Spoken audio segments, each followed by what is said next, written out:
ଷଷ୍ଠ ସ୍କନ୍ଧ ଅଷ୍ଟମ ଅଧ୍ୟାୟ ରାଜବାଚ।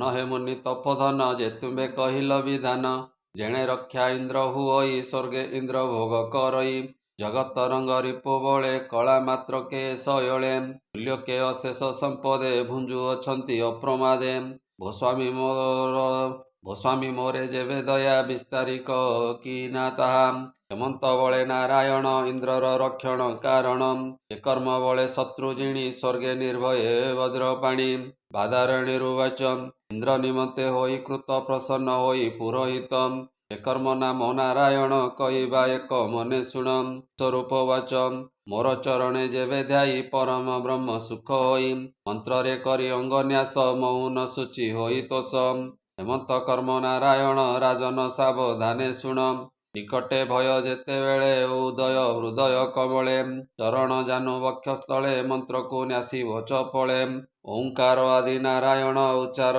କରିବ ତତ୍କ୍ଷଣ, କରିବ କର ଅଙ୍ଗନ୍ୟାସ ସେ ବିଦ୍ୟା ଅଛଇ ଦ୍ୱାଦଶ, ପ୍ରଣବ ଆଦି କରି ଯେତେ କରିବ ବିଶୁଦ୍ଧି ନିମନ୍ତେ, ତର୍ଜନୀ ଆଦି ଅଙ୍ଗୁଳିରେ ନ୍ୟାସିବ ମନ୍ତ୍ରକୁ କ୍ରମରେ, ହୃଦରେ ଦେଇଣ ଓଙ୍କାର ମସ୍ତକେ ନ୍ୟାସିବ ବକାର, ସକାର ଭୁରୁ ଯୁଗେ ଦେଇ ଣକାର ଶିଖାରେ ବସାଇ, ବକାର ନୟନ ମଧ୍ୟରେ ନକାର ମକାର ସନ୍ଧିରେ, ଓଙ୍କାର କରିବ ସ୍ମରଣ ମନ୍ତ୍ର ସ୍ୱରୂପ ହୋଇ ଜନ୍ମ, ବିଷ୍ଣୁର ନାମ ଉଚ୍ଚାରିବ ଓଙ୍କାର ତାର ଆଦ୍ୟ ଦେବ, ପରମ ଆତ୍ମା ଯେଉଁମାନେ ଧ୍ୟାନ କରିବେ ବିଧାନେ, ଛଟ ଶକତି ଆଦି ଯୁକ୍ତ ଅନାଦି ଦିବ୍ୟଜୁ ଶୁଦ୍ଧ ଚିତ, ଯେ ହରି ଗରୁଡ଼ ପୃଷ୍ଠରେ ପାଦ ପଦ୍ମ ଦେଇଛି ଶିରେ, ତା ଅଷ୍ଟବାହୁ ରେଣ କରି ଚକ୍ର ଅସି ଗଦାଦି ଧରି, ବିଷୟ ପାପକୁ ଯେ ହରେ ରଖନ୍ତୁ ସେ ସର୍ବକାଳରେ, ସେ ଜଳେ ମତ୍ସ୍ୟ ରୂପ ହୋଇ ସେ ପ୍ରଭୁ ରକ୍ଷା କରୁ ଦେହି, ଜଳଜନ୍ତୁଙ୍କ ସକାଶରୁ ରଖିବେ ବରୁଣ ଆଗରୁ,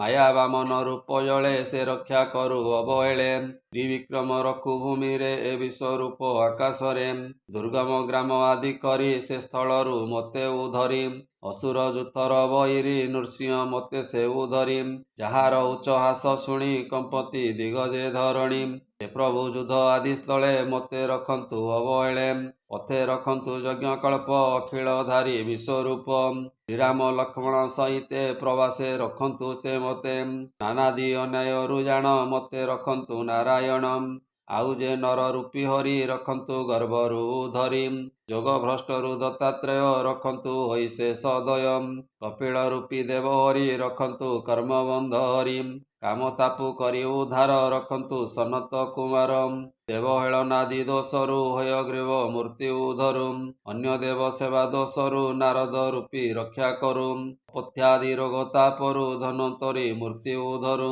ନାସି ଦୁଃଖ ଶୋକାଦି ଭୟ ଋଷଭ କରନ୍ତୁ ଅଭୟ, ଜନାପବାଦରୁ ତୁରିତେ ତାରନ୍ତୁ ଯଜ୍ଞ ମୂର୍ତ୍ତି ମୋତେ, ଜଳ ନିମିତ୍ତ ଉତ୍ତପାତ ନାସି ରଖନ୍ତୁ ହଳହସ୍ତ, ସର୍ପଙ୍କ ପ୍ରତାପରୁ ମୋତେ ଶେଷ ରୂପୀ ରଖୁଜୁ କତେ, କଳିର ପାପ ନାଶ କରି ରଖନ୍ତୁ କଳ୍କି ରୂପ ଧାରି, ହେ ଦେବ ଇନ୍ଦ୍ର ଏ ବିଧିରେ ଧ୍ୟାଇବ ଦିବାର ଜନିରେ, ପ୍ରାତଃ କାଳରେ କୃପା କରି ମୋର ସକଳ ରିଷ୍ଟ ହରି, ରଖନ୍ତୁ ନାରାୟଣ ମୋତେ ଗଦା ଶକ୍ତି ଧରିଣ ହସ୍ତେ, ରଖିବେ ବିଷ୍ଣୁ ଚକ୍ରଧର ଦିବସ ମଧ୍ୟମ ଭାଗର, ଅପରାହ୍ନରେ ମଧୁହରି ରଖିବେ କରେ ଧନୁ ଧରି, ପ୍ରଦୋଷେ ରଖୁ ଋଷିକେଶ ଅଶେଷ ବ୍ରହ୍ମାଣ୍ଡ ରଇସ, ଅର୍ଦ୍ଧରାତ୍ର ତଥା ନିଶୀତେ ରଖିବେ ପଦ୍ମନାଭ ମୋତେ, ଶ୍ରୀବତ୍ସ ଧାମ ମଧ୍ୟଗତେ ଖଡ୍ଗ ଆୟୁଧ ଧରି ହସ୍ତେ, ଅନୁସନ୍ଧ୍ୟାରେ ଦାମୋଦର ରାତ୍ର ପ୍ରଭାତେ ବିଶେଷର, କାଳମୂରତି ଭଗବାନ ରଖନ୍ତୁ ମୋହର ଜୀବନ, ଯୁଗାନ୍ତ ଅନଳ ପରାଏ ଯାର ନେମିର ତେଜ ହୁଏ, କୃଷ୍ଣରେ ନିଜ ଜିତ ହୋଇ ନିର୍ଭରେ ଜଗତ ଭ୍ରମଇ,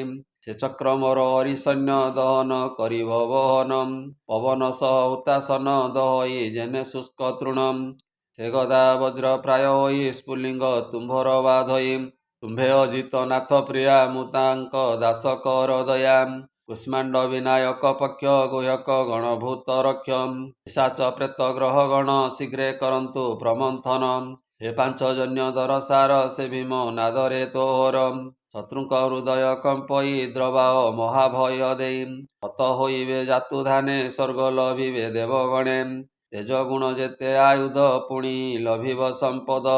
ମୋର ଭକତ ଲୋକଙ୍କର ହିଂସା ନହେବ ପୁନର୍ବାର। ଶୁଣି କହନ୍ତି ବିଶ୍ୱରୂପ କହିବା ଶୁଣ ସାଧୁ ନୃପ। ତୁମ୍ଭର ଖଡ୍ଗେ ତୀକ୍ଷ୍ମଧାର ଶେଷ ରିପୁ ବଳମାର। କୃଷ୍ଣରେ ତୋର ପ୍ରୟୋଜିତ ଛେଦନ କର ଅବିରତ। ହେ ସତ ଚନ୍ଦ୍ର ତୁମ୍ଭେ ଶୁଣ ଯେତେ ଅଛନ୍ତି ରିପୁଗଣ। ଏହାଙ୍କ ଲୋଚନ ଆଚ୍ଛାଦ ଇକ୍ଷଣ ହେଉ ତାଙ୍କ ବେଦ। ଯେ ମୋହ ଭୟ ଜାତ ହୋଇ ଗ୍ରହ ମାନକେ କେତୁ ତୁଇ। ଯେ ନର ସରୀସୃପ ଆଦି ହିଂସ୍ର ଜନ୍ତୁ ଭୂତ ପ୍ରେତାଦି। ଅନ୍ୟ ଯେ ଆମ୍ବ ମନ୍ଦ ଚିନ୍ତି ଶ୍ରେୟରେ ବ୍ୟାଘାତ କରନ୍ତି। କୃଷ୍ଣ ଅସ୍ତ୍ର ରୂପ ନାମ ଯେଣୁ ମୁଁ କଲି ସଂକୀର୍ତ୍ତନ। ତେଣୁ ଏ ଦୁଷ୍ଟମାନେ ସର୍ବେ କ୍ଷୟକୁ ପ୍ରାପତ ହୋଇବେ। ଯେ ମୋର ଶ୍ରେଷ୍ଠତା ଚରଣେ ହିଂସା କରନ୍ତି ଦୁଷ୍ଟପଣେ। ଆତ୍ମାର ଅଂଶେ ପ୍ରାଣୀଙ୍କର ସକଳ ଶରୀରୁ ବାହାର। ଭଗବାନ ଗରୁଡ଼ ମୋତେ ରକ୍ଷା କରିବେ ଅନୁବ୍ରତେ। ଏ ରଖିବେ ବିଶ୍ୱରୂପେ ହରି ଅଶେଷ କଷ୍ଟୁ ମୋତେ ତାରି। ବିଷ୍ଣୁର ନାମ ରୂପ ଜାନ ଆବର ଆୟୁଧ ବାହନ। ଏମାନ ହୋଇ ପରଶର୍ଣ୍ଣ ଆପଦୁ କରିବେ ମୋଚନ। ପ୍ରଭୁ ନିକଟେ ଯେତେ ଜନ ଅପରେ ଛନ୍ତି ଭୃତ୍ୟଗଣ। ବୁଦ୍ଧି ଇନ୍ଦ୍ରିୟ ମୋର ମନ ସେ ସର୍ବେ ରଖନ୍ତି ମୋ ପ୍ରାଣ। ହେମନ୍ତେ ପ୍ରଭୁ ଭଗବାନ ଅଭୟ ସତ୍ୟର କାରଣ। ଏହି ସତ୍ୟରେ ମୋର ସର୍ବ ନଷ୍ଟ ହୁଅନ୍ତୁ ଉପଦ୍ରବ। ହେମନ୍ତେ ପରମ ଈଶ୍ୱର ରକ୍ଷା କରିବେ ମୋ ଶରୀର। ଭୂଷଣ ଆଉ ଶସ୍ତ୍ରମାନ ମାୟାରେ ହୁଅନ୍ତି ଭଗବାନ। ସର୍ବଜ୍ଞ ଭଗବାନ ହରି ସଦା ସର୍ବଦା ଦୟା କରି। ଦିଗ ବିଦିଗ ଅଧ ଉର୍ଦ୍ଧ ରଖନ୍ତୁ ନରସିଂହ ଦେବ। ତନରେ ଲୋକ ଭୟ ଧ୍ୱଂସେ ସତେ ଯେ ସର୍ବ ତେଜ ନାଶେ। ଭ ଇନ୍ଦ୍ର ଶୁଣ ମୋ ବଚନ କହିଲି ଧର୍ମ ନାରାୟଣ। ତୁମ୍ଭେ ଧର୍ମକୁ ଧାରଣ ଶରୀରେ କର ଦେବଗଣ। ଅସୁର ଯୁଥ ପତି ଯୁଧେ ଜୟ କରିବ ପ୍ରମାଦେ। ଏ ବିଦ୍ୟା ଯାର ତହିଁ ଥାଇ ସେ ଜନ ଯାହାକୁ ଦେଖଇ। ପାଦେ ବା ସ୍ପର୍ଶ କରଇ ତା ଗାତ୍ରେ ଭୟ ନ ରହଇ। ବିଦ୍ୟା ଯେହୁ ଧରିତାଇ ଭୟ ତାହାର କିଛି ନାହିଁ। ଚୋର ତସ୍କର ଗ୍ରହ ଆଦି ରାଜ ଭୟ ଯେ ନାନା ବ୍ୟାଧି। ଏ ବିଦ୍ୟା ପୂର୍ବେ ବିପ୍ର ଏକ ଧରିଣ ଥିଲା କୌଶିକ। ମରୁଭୂମିରେ ବସି ସେଇ ଯୋଗ ଧାରଣେ ନିଜ ଦେଇ। ତେଜିଲା ତହିଁ ଦ୍ୱିଜବର ଶୁଣ କହିବା ସୁନାସିର। ଗନ୍ଧର୍ବପତି ଏକ ଦିନେ ତାହାର ଉପରେ ବିମାନେ। ଯାଉଣଥିଲା ଚିତ୍ରରଥ ଅମର କନ୍ୟାରେ ବେଷ୍ଟିତ। ସେହି ବ୍ରାହ୍ମଣ ତହିଁ ଥିଲା ତାହାଙ୍କ ଊର୍ଦ୍ଧ୍ୱେ ଯହୁଁ ଗଲା। ଗଗନୁ ପଡ଼ିଲା ତକ୍ଷଣେ ବିମାନ ଗଲା ତାର କେଣେ। ପଢ଼ିଲା ଅଧମୁଖ ହୋଇ ସଭୟେ ଚକିତେ ଅନାଇ। ବାଲଖିଲ୍ୟାର ବାକ୍ୟ ଶୁଣି ତକ୍ଷଣେ ବିପ୍ର ଅସ୍ଥି ଆଣି। ନଦୀରେ ନେଇ ପକାଇଲା ମନରେ ବିସ୍ମୟ ହୋଇଲା। ସରସ୍ୱତୀରେ କରି ସ୍ନାନ ଶୀଘ୍ରେ ସେ କଲା ଭୋଜନ। ପୁଣି ବିମାନ ଆରୋହିଲା ସୁଖେ ସେ ନିଜ ପୁରେ ଗଲା। ଶୁକବାଚ ଏହା ଶ୍ରବଣରେ ଶୁଣି ଆଦର କରି ଧରେ ପ୍ରାଣୀ। ସେ ସର୍ବେ ପାପୁ ହୁଏ ପାର ସର୍ବେ କରନ୍ତି ନମସ୍କାର। ଇନ୍ଦ୍ର ବିଶ୍ୱରୂପରେ ତହିଁ ଏ ମହା ବିଦ୍ୟା ଶିକ୍ଷା ପାଇ। ସଂଗ୍ରାମେ ଦୈତ୍ୟକୁ ଜିଣିଲେ ତ୍ରୈଲୋକ୍ୟ ଲକ୍ଷ୍ମୀ ଭୋଗ କଲେ। ଦ୍ୱିଜ ଜଗନ୍ନାଥ ବୋଲଇ ନାମ ଶ୍ରବଣେ ସିଦ୍ଧ ହୋଇ। ଇତି ଶ୍ରୀମଦ୍ଭାଗବତେ ମହାପୁରାଣେ ପାରମହଂସ୍ୟାଂ ସହିତାଂ 82 ଷଷ୍ଠ ସ୍କନ୍ଧେ नारायण धर्मोपदेश कथने नाम अष्टम अध्याय।